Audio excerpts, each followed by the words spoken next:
Anything that's better than the nonsense they teach you in school, they automatically try to suppress.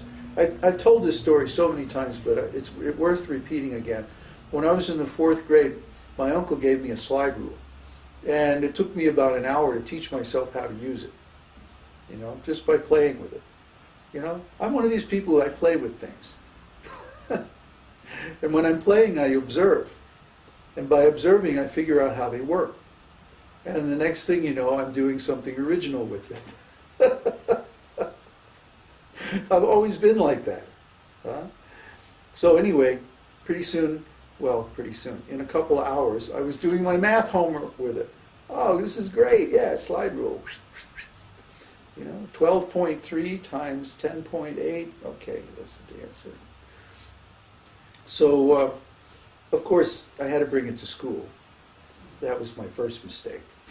I brought it for a show and tell. Every week we had a presentation, and you could do a little stand-up number on something.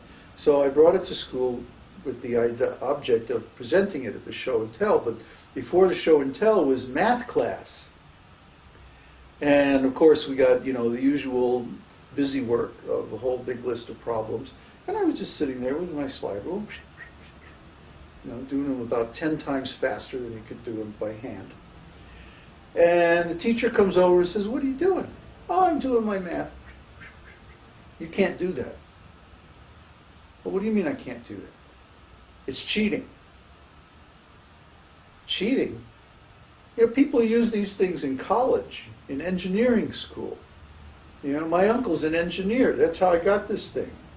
Engineers use these things. "No, you can't use that. That's cheating." And I refused to accept this point.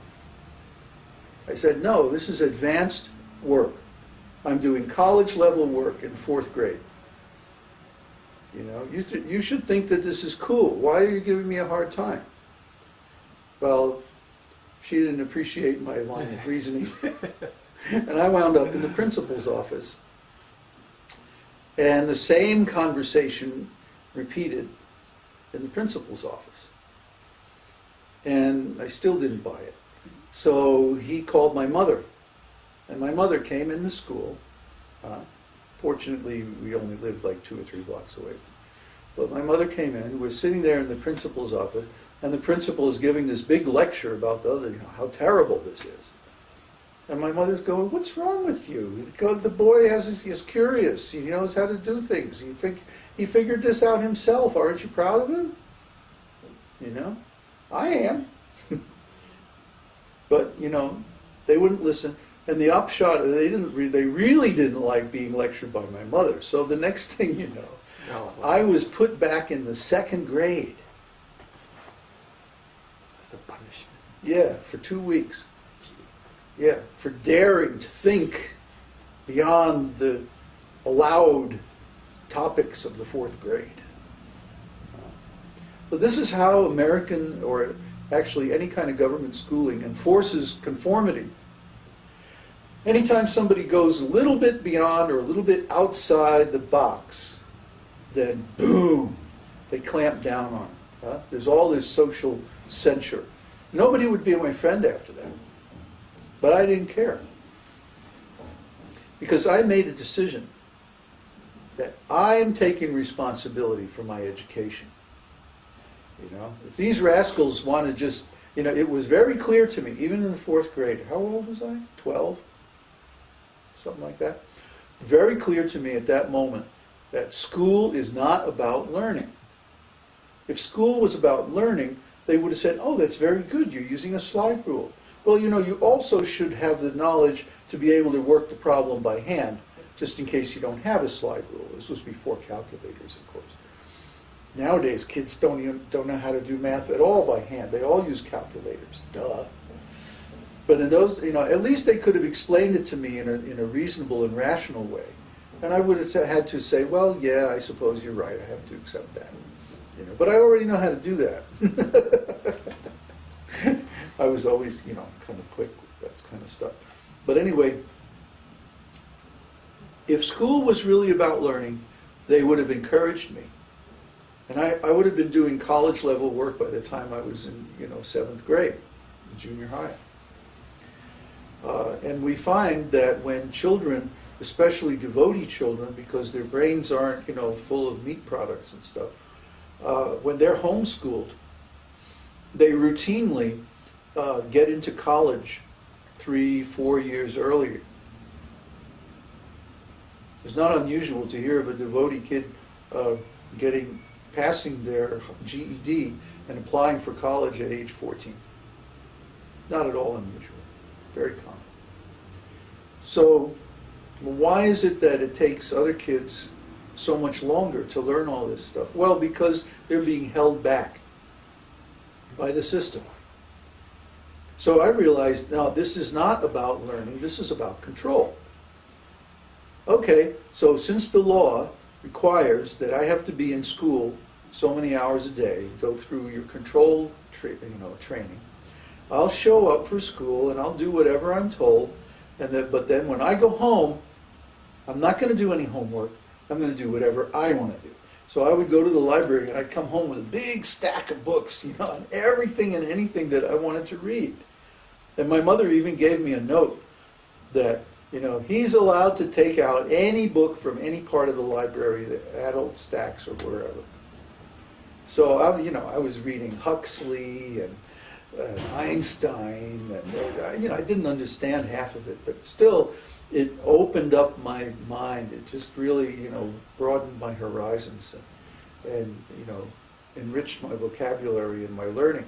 Now, if my mother hadn't been so open-minded, hadn't encouraged me, hadn't allowed me to do that, I don't know, it would have taken me a lot longer to develop my intelligence.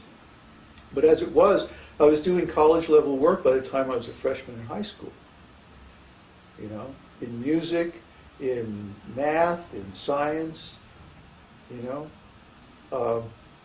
So don't stop your kids from using advanced knowledge. Don't hold them back from developing higher level skills. Who cares what people think?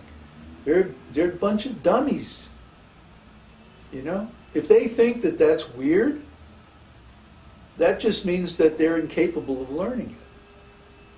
They're incapable of understanding it. In other words, they're stupid. But who cares what stupid people think? I don't. I never have. If I cared what people thought, I would not be here today. Let me tell you, I would be still back in regulated devotional service, wondering why I'm not making any advancement. That's exactly where I would be, and that's where most of my God brothers are. So don't hold people back. Our whole philosophy is to train up people to be independently intelligent. I have to always kick my students that you should learn this, be completely independent, and do a very high level of work. If you start something, finish it. If you do something, it's worth doing it well. Don't be satisfied. Don't accept shoddy quality work from yourself. Be a perfectionist. Do the best quality of work that you can do because you deserve it. And Kṛṣṇa deserves it. If we're going to offer our work to Kṛṣṇa, it should be first class. If we're going to offer our energy to Kṛṣṇa and our love to Kṛṣṇa, then it should be like first class.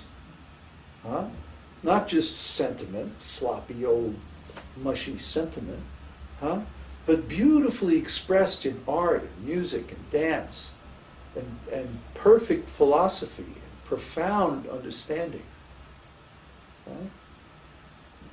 Not that I sit there and I say, no, do it like this, hold your beads like that, and I take the next one, and chant your mantra. I hate that. I never like being micromanaged, and in the 2 or 3 times when somebody tried it on me in business, I always would just walk out the door. I don't accept that, and nobody should accept that. We should instead be training up our kids how to take more and more responsibility. I'm always pushing my disciples to take responsibility. They don't like it. They want me to tell them what to do, and I won't. But Babaji, how do I figure it out? I want to pet my lion. You know, really, it's about that we should use our intelligence to develop more intelligence.